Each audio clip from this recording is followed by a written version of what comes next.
नमस्कार।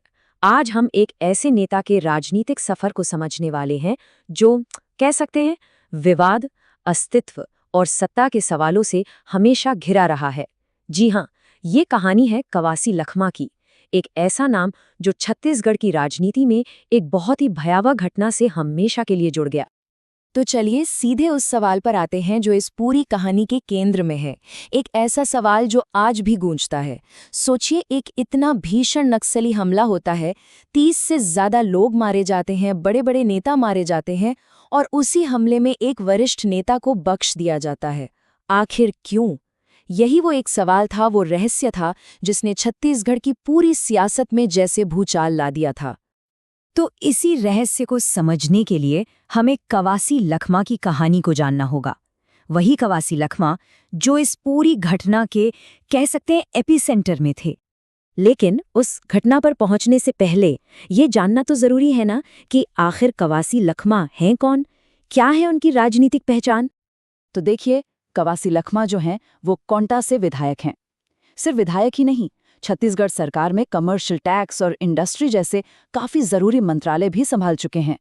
पार्टी की बात करें तो वो इंडियन नेशनल कांग्रेस के एक बड़े आदिवासी नेता हैं और सुकमा जिले से आते हैं, जहां उनकी पकड़ बहुत मजबूत मानी जाती है। और अब ये नंबर देखिए, 5। ये कोई छोटा मोटा आंकड़ा नहीं है। कवासी लखमा अपनी कोंटा सीट से एक बार नहीं, 2 बार नहीं, लगातार 5 बार विधायक चुने गए हैं। अब इससे आप अंदाजा लगा सकते हैं कि अपने इलाके में उनका राजनीतिक दबदबा कैसा होगा और लोगों से उनका कनेक्शन कितना गहरा होगा। यहाँ पर एक बहुत ही कह सकते हैं एक यूनिक बात सामने आती है। उनके पास एक ऐसी काबिलियत है जो बहुत कम नेताओं में होती है। वो नक्सलियों से उन्हीं की स्थानीय भाषा में, उन्हीं की बोली में सीधे बात कर सकते हैं। और ये जो पॉइंट है ना, इसे याद रखिएगा, क्योंकि आगे की कहानी में ये बहुत अहम होने वाला है।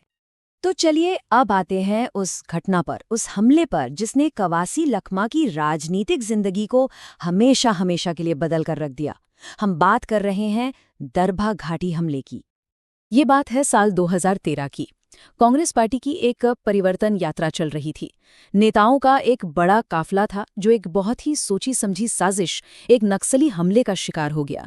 और ये कोई मामूली हमला नहीं था, ये सीधे सीधे राज्य के टॉप पॉलिटिकल लीडरशिप पर हमला था, जिसमें 30 से ज्यादा जाने गई।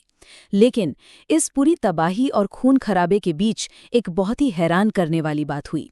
जिस गाड़ी में कवासी लखमा थे, उसी गाड़ी में बैठे 2 और बड़े नेताओं को नक्सली उठाकर ले गए और बाद में मार दिया। लेकिन हमलावरों ने कवासी लखमा को छोड़ दिया। बस, और यहीं से शुरू हुआ सवालों का, संदेह का और राजनीतिक विवादों का एक ऐसा दौर जो बहुत लंबा चला। उनका जिंदा बच जाना ही अपने आप में एक बहुत बड़ा सवाल बन गया। सवाल बहुत सीधा सा था, लेकिन उतना ही मुश्किल भी कि भाई, जब इतने बड़े बड़े नेता मारे गए, इतने कार्यकर्ता मारे गए, तो फिर कवासी लखमा अकेले कैसे बच गए? इस एक सवाल ने छत्तीसगढ़ की सियासत में मानो आग लगा दी थी। और उन पर जो दबाव था वो सिर्फ बाहर से नहीं आ रहा था, बल्कि अंदर से भी था।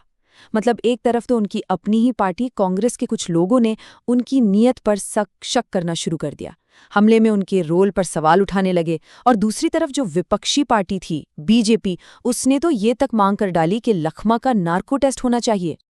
और इस नार्को टेस्ट की मांग के पीछे वजह क्या बताई गई?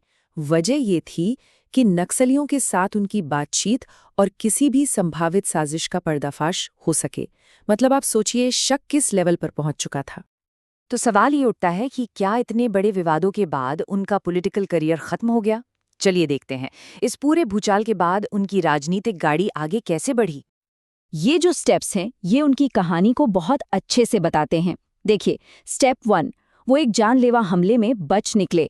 स्टेप 2, उन पर साजिश के इतने गंभीर आरोप लगे कि किसी भी नेता का करियर वहीं खत्म हो जाए।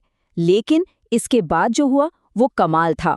स्टेप 3, उन्होंने न सिर्फ अपनी सीट से दोबारा चुनाव जीता, बल्कि स्टेप 4, वो आगे चलकर राज्य सरकार में मंत्री पद तक पहुंचे। तो मतलब कहानी का सार ये है कि शक के इतने गहरे बादलों के बीच भी उनका राजनीतिक करियर रुका नहीं, बल्कि वो और भी नई ऊंचाइयों पर पहुंच गया। अब ये उनकी अपनी राजनीतिक पकड़ को दिखाता है, या फिर शायद अपने आदिवासी वोट बैंक के साथ उनके गहरे कनेक्शन को, कि लोगों ने इन सारे विवादों को एक तरफ रखकर उन पर अपना भरोसा कायम रखा। और यहीं पर यह कहानी हमें एक बड़े सवाल के साथ छोड़ जाती है कि किसी नेता की सियासी विरासत को आखिर क्या चीज़ तय करती है?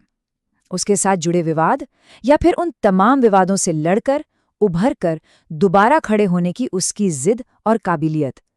कवासी लखमा की कहानी इन्हीं सवालों पर सोचने पर मजबूर कर देती है।